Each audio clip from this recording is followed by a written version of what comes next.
Hello friends, welcome back to my channel moms kitchen with Ruby. আমার আজকের রেসিপিটি হলো লতি চিংড়ি। এটি রান্না করা অত্যন্ত সহজ আর খেতেও কিন্তু ভীষণই টেস্টি।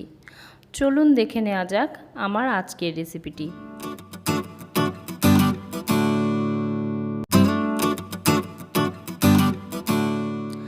এখানে আমি এক আটি কচুর লতি নিয়ে নিয়েছি। প্রথমেই লতিগুলোকে ছাড়িয়ে নেব।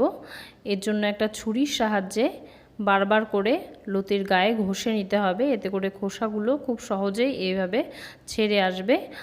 আর এরকম করে 1 ইঞ্চি মতো লম্বা করে আমি এগুলোকে কেটে নেব।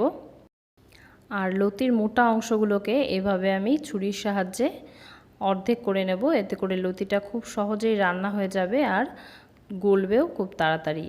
অনেকেই আছেন যারা গলা চুলকানোর ভয়ে কচু বা এই জাতীয় কচুর লতি খেতে চান না। তাদের জন্য বলছি, বাজারে গিয়ে দেখবেন এই মোটা ধরনের যে কচুর লতিটা পাওয়া যায়, এই কচুর লতিটা কিন্তু চাষের লতি। দেখলেই আপনারা বুঝতে পারবেন। আর এই লতিটা থেকে কিন্তু একদমই গলা চুলকায় না। তাই আপনারা নির্দ্বিধায় নিঃসন্দেহে এটা কিনে নিয়ে এসে বাড়িতে এই রেসিপিটা তৈরি করে দেখতে পারেন। আপনাদের কিন্তু খেতে খুবই ভালো লাগবে।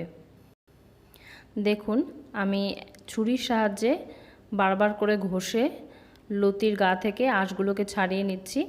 তবে লতি ছাড়ানোর আরও বেশ কয়েকটি পদ্ধতি আছে। এর মধ্যে আরও একটি হলো কড়াই মাজার যে তার জালিগুলো পাওয়া যায়, ওইগুলো দিয়ে লতির গায়ে কয়েকবার ঘষলেই কিন্তু লতির আঁশগুলো উঠে চলে আসে। এইভাবেও আপনারা ট্রাই করে দেখতে পারেন, আশা করছি আপনাদের কাজে আসবে। দেখুন, আমি সব লতিগুলো কেটে পরিষ্কার জলে ধুয়ে নিয়ে চলে এসেছি। রান্নাটা করতে আমাদের আরও কিছু উপকরণ লাগবে। এর মধ্যে রয়েছে 2টি মিডিয়াম সাইজের কুচনো পেঁয়াজ, 4টে কাঁচা লঙ্কা আর 50 গ্রাম মতো চিংড়ি মাছ। মাছটাকে প্রথমে আমি লবণ হলুদ মাখিয়ে নেব। মাছে লবণ হলুদ মাখানো হয়ে গেছে। এবার মাছ ভেজে নেওয়ার জন্য আমি কড়াই দিয়ে দিচ্ছি কিছুটা পরিমাণে সর্ষের তেল। রান্নাটা আমি সর্ষের তেলেই করছি, আপনারা চাইলে সাদা তেলেও রান্নাটা করতে পারেন। এবার কড়াইয়ে মাছগুলো দিয়ে দিলাম। মাছগুলো যতক্ষণ না হালকা লালচে হয়ে আসছে ততক্ষণ মাছগুলোকে ভেজে নেব। দেখুন, আমার মাছ ভাজা হয়ে গেছে। এবার মাছগুলো কড়াই থেকে তুলে নিচ্ছি। এবার মাছ ভাজার তেলের মধ্যেই আমি দিয়ে দিচ্ছি আরও কিছুটা পরিমাণে সর্ষের তেল। এবার এতে দিয়ে দিচ্ছি একটা শুকনো লঙ্কা আর হাফ টিস্পুন কালো জিরে। ফোড়নটাকে খুব ভালো করে ভেজে নিয়ে এতে দিয়ে দিচ্ছি পেঁয়াজ আর কাঁচা লঙ্কা কুচি। এবার এটাকেও আমি হালকা লালচে করে ভেজে নেব। আপনাদের হাতের কাছে চিংড়ি মাছ না থাকলে এইভাবে করে পেঁয়াজ কাঁচা লঙ্কা কুচি দিয়েও লতিটা ভাজা করে দেখতে পারেন। এইভাবে করেও কিন্তু খেতে খুব ভালো লাগে। পেঁয়াজ কাঁচা লঙ্কা হালকা লাল করে ভাজা হয়ে গেছে। এবার এর মধ্যে আমি কচুর লতিটা দিয়ে দিলাম। এবার সমস্ত উপকরণকে আমি খুব ভালো করে মিশিয়ে নিয়ে এতে পরিমাণ মতো লবণ আর হলুদ দিয়ে এটাকে ততক্ষণ ভাজতে থাকবো যতক্ষণ না এটা ট্রান্সপারেন্ট হয়ে আসছে। 2.5 থেকে 3 মিনিট মতো ভেজে নেওয়ার পর এর রঙটা কিন্তু কাঁচকাচ হয়ে এসছে।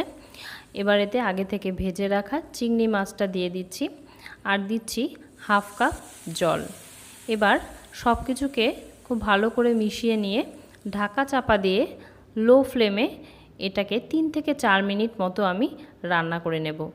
আমার এই রেসিপিগুলি ভালো লাগলে অবশ্যই একবার লাইক বাটনে ক্লিক করে দেবেন আর পরিবার বন্ধু বান্ধবদের সাথে শেয়ার করতে ভুলবেন না। যদি আপনি আমার চ্যানেলের নতুন বন্ধু হয়ে থাকেন তাহলে চ্যানেলটি সাবস্ক্রাইব করে চ্যানেলের পাশে থাকবেন। পাশে থাকা বেল আইকনটা প্রেস করে দেবেন, এতে করে যখনই আমি চ্যানেলে নতুন কোনো ভিডিও আপলোড করব সেটা সবার আগে আপনার কাছে পৌঁছে যাবে। দেখুন, 4 মিনিট পর এর জলটা কিন্তু অনেকটাই শুকিয়ে এসেছে আর লতিগুলো খুব সুন্দর সিদ্ধ হয়ে গেছে। আমাদের আজকের রেসিপি পরিবেশনের জন্য একদম তৈরি। চাইলে এখনই নামিয়ে নিতে পারেন, আবার চাইলে আরেকটু শুকনো শুকনো করে তারপরেও নামাতে পারেন। কেমন লাগলো আমার আজকের রেসিপিটি অবশ্যই আমায় কমেন্টে জানাবেন। আর যদি ভালো লেগে থাকে একদিন বাড়িতে ট্রাই করুন। আশা করছি আপনাদের ভালো লাগবে। আজ এই পর্যন্তই। আমি আবার হাজির হয়ে যাব নতুন কোনো দিন নতুন কোনো রেসিপি নিয়ে। ততক্ষণ ভালো থাকুন, সুস্থ থাকুন, নতুন নতুন রান্না শিখতে থাকুন।